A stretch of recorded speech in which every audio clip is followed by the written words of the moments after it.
And we are on air. Hi guys, my name is Brianna and today we're going to be having a chat about the new Phineas and Ferb movie, Candace Against the Universe. So let's get right into the video. Okay, so I have been so excited for this movie to come out. I absolutely love Phineas and Ferb. It was one of my favorite shows when I was growing up and something that I have been able to use to bond me with my brothers because they also really enjoy it and I get to have that nostalgia and watch it with them sometimes. And also one of the creators and also the voice of Doofenshmirtz is on TikTok. He is so funny. I love him so much.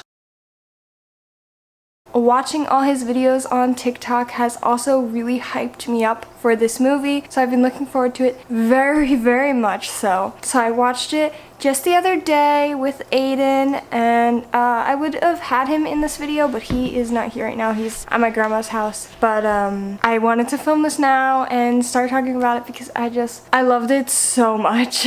So first of all, if you haven't seen the movie, yeah, I'm gonna include a lot of spoilers, so go watch it first. Second of all, if you didn't watch the show, you might not understand a lot of the things. Like, when I was watching it with Aiden, there's a lot of things that made me laugh that didn't make him laugh. Some because I watched the show, some just because I'm way older than him, which is something I really loved about the movie actually. It definitely played more into the older audience because kids are gonna watch cartoons basically no matter what. But this show hasn't been airing for quite some time now. Let me actually see when was the last time it aired. Okay, so it says it was 2007 and then it had 4 seasons, so I don't know if 2007 is the start or the end, but I'm gonna assume it's the start because that just sounds right growing up like in my brain, because that would have made me around 6 and then till 10 watching the show. And obviously I kept watching it after that, but like the seasons going through. That makes sense in my brain. So it's obviously been quite a while since it was airing. So a lot of their main audience is quote unquote grown up now, or they're teenagers. It's like teenagers and adults, young adults are their basic audience at the moment. So obviously it's a show for kids, but we're not kids anymore. So it was really interesting how it was still obviously like a children's movie, but so tailored for these older people who were fans growing up. And I really loved that. I thought they did it beautifully. So I actually didn't write any notes down to talk about the movie, so all this is going to be off the top of my head, so I'm sure I'm going to forget a lot of things because even when I write notes to do these videos I forget things, so we're winging it. So I hope I don't miss anything too important, but if I do, we can always continue the conversation in the comments below. So where to start? The craziest thing that was, it irked me but also excited me. So if you watch the show, you would know that Ferb does not talk, like rarely, like so rarely. Like, let's even look it up, how many times Ferb talks in the show. Okay, so I didn't look much into this. I'm going off the first thing it says. It says that the average was about him having one thing that he said per episode, but I know there was episodes he didn't speak at all, like I remember. Regardless, he spoke rarely. Like, for a main character in a show to have one line per episode, that's insane. They had him speak so much in the movie. Like, the first time he spoke in the movie, my jaw dropped and I was like, oh, Herb is speaking! And then he kept saying things throughout the movie. And like, Aiden's seen enough episodes of the show to know that he doesn't speak. And Aiden was just looking at me like, he's speaking. He's speaking. I love that they did that. Like, it was so eerie because I'm not used to him speaking so much, but it like warmed my heart. I was like, yes, finally.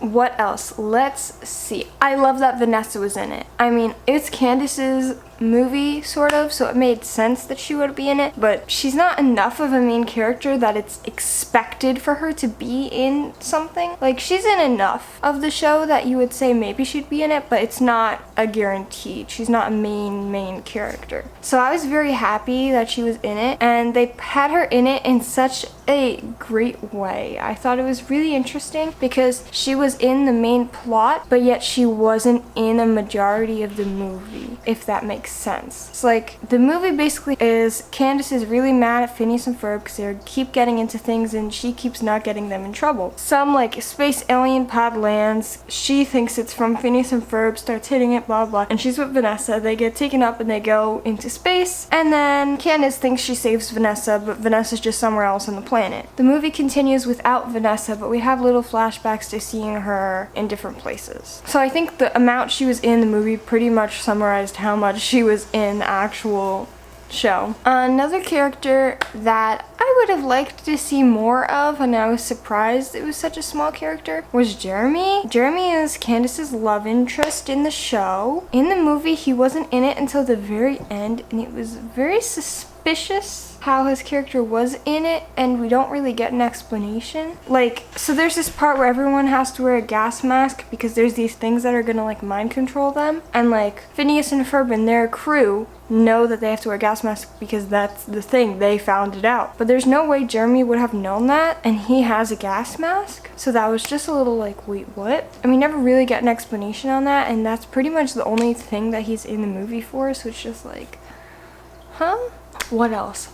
All the music, oh my gosh, it was so good. Phineas and Ferb always has such great songs that like songs I'll literally reference in my day-to-day life with like my friends. Like there'll be episodes that I haven't seen for years and the songs still come up all the time, like all the time. So I was really happy to see great songs in the movie that are very quotable to add to my Phineas and Ferb vocabulary. Here's one thing that I did and didn't like. I'm not trying to stay all positive. I want to be unbiased, even though I love Phineas and Ferb. Candace's character development. She obviously, the movie is for her. It's her redemption arc, where she realizes that it's not about Phineas and Ferb and she needs to just be with her brothers and love them and take care of herself because she's projecting her feelings onto them. I thought it was a really interesting storyline and I really liked it a lot. But the thing is that Candace is a huge part of the plot of the story. Phineas and Ferb get up to something, Candace tries to bust them, then Doofenshmirtz ruins the busting somehow and everything connects without people knowing they're actually connecting with other things. So Candace having a redemption arc and no longer trying to bust them, although interesting for the movie, cuts off, in my opinion, the way I picture it, any further content. So in my opinion, there's no way to make any more movies at all anymore, which it would have been so cool to get another movie maybe down the line, or maybe one more season of the show or something. So that's just like a little annoying because it feels like they're cutting it off. That's it, it's done because character redeemed and now we're good, right? That's what it seems like. So it's very, it was good to watch, but it's very like, oh great, now we're done, I want more. I shouldn't have done this on the spot because I'm having trouble thinking of what I want to say. Oh, another interesting thing about Vanessa's character in the start is that if you watch the show, Vanessa also wanted to bust someone. So Doofenshmirtz is her dad and she always wanted to bust him to her mom about always being like this and like blah blah, all the shenanigans he gets up to. And Candace and Vanessa had a song together called Busted. Finally got the hurt on you, you're busted. That song. Anyway, so it's really interesting because she was the one telling Candace that Candace is projecting her feelings. So I thought that was interesting because it showed that off camera Vanessa had her own character arc and that now she's coming and helping Candace, who she was in the same situation as Candace previously. I thought that was really interesting. Okay, now let's get into like how they actually spoke in the show. Whoa, like adults.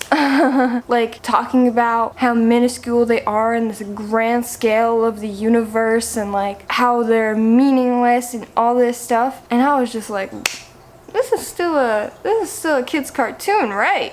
Right? This is still a kid's cartoon?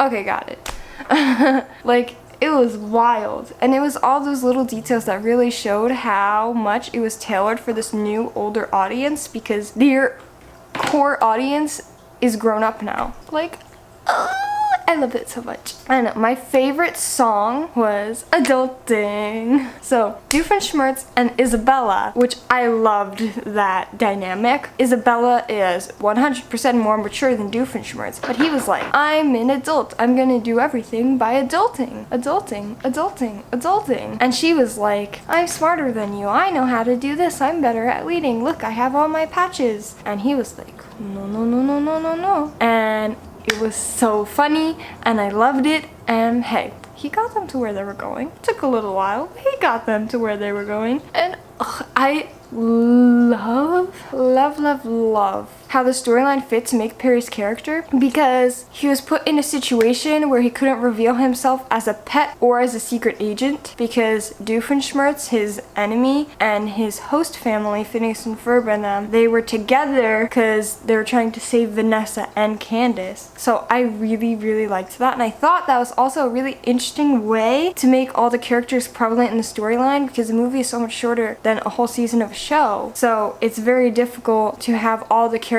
be relevant throughout the whole thing, and jamming them all together in like an interesting, chaotic way was so cool. I loved it. Okay, I'm actually having a really hard time thinking of things on the spot, and I think it's because I have no one to bounce off of and I didn't write any notes. So what I'm gonna do is I'm gonna sit here for a little bit longer, talk about a few more things, but I think that I'm going to have, when Aiden comes back, sit down with him and do this video again, but with him, and it'll be a little bit different of a vibe, talk about different things. We'll maybe talk more about the comedy of it, because Aiden thought a lot of things were very funny, and I will maybe post that a little bit later. It'll either be another September weekly video or it'll be one of my daily videos in October. I'm not sure yet, but you can look forward to that, because I think that's a really good idea, because I'm kind of struggling right now and I think a new perspective would be really interesting for a video. So yeah, but let's keep going for a bit longer. Let me see what I got in my noggin. Baljit's character. Oh my gosh, I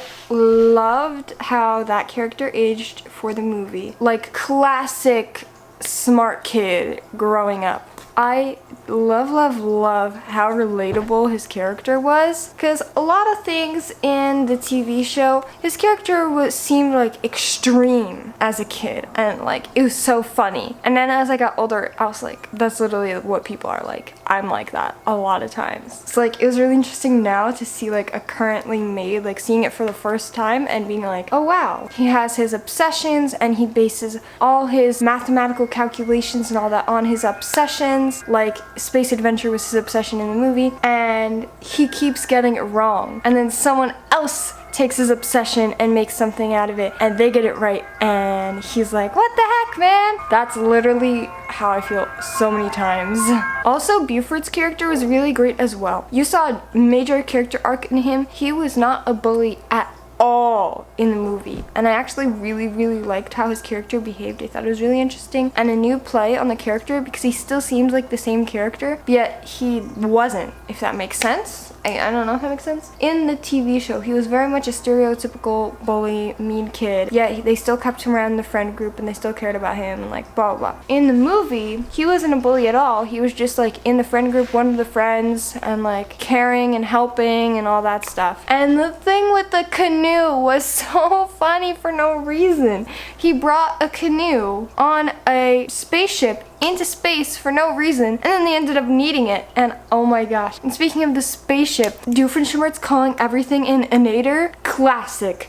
Galactic travel, a nader. I love it, and that's what I'm gonna call spaceships from here on out, because how could you not? Like, ugh. And it was so funny how insistent he was, and that's so relatable. His character, for a villain, is the most lovable, relatable villain I've ever seen, and he almost never causes any actual harm. So it's like, buddy, you're trying to be a villain, but you're kind of a good guy. And I love that vibe, and I love his character. Oh, I love it. I think he's my favorite character, but I'm not 100% sure because I love so many characters, but ooh, yes. You know what other character is super funny? Carl. And he's not even in it for that long, but oh my gosh, it was so funny when he's trying to find the manual and he was pulling out the wrong manuals, and like he asked if Perry's getting a day off, does that mean it's my day off? And the major was like, no, Carl.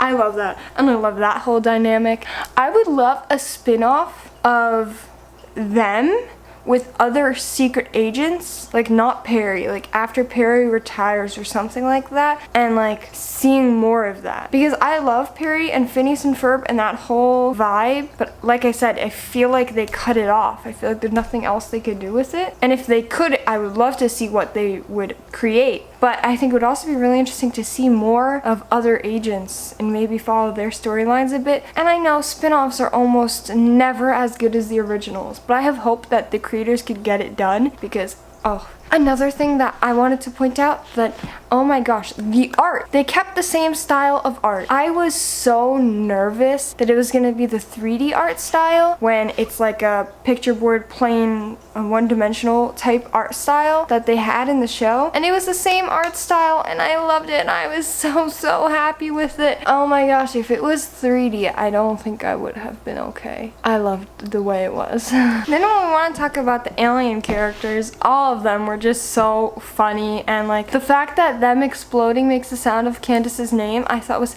hysterical. Like, this is the type of show that like there's so many things in it that it's like something I would come up with my friends, like that's so stupid but will make us laugh for hours, and like they include it within well thought out storylines, so it just makes it even funnier. And oh, I just love it so much. But I know this is kind of a short video, at least it feels like it is. We'll see when I edit it. But I think I'm gonna leave it at there. And like I said, I am fairly certain that I'll do a part 2 with Aiden. But boy oh boy, I'm so happy with this movie and I love the show and just Phineas and Ferb and their creators and just, oh, I love it all. But yes, that's it for today's video. Thank you guys for watching. I hope you enjoyed and I'll see you in the next one. Mwah.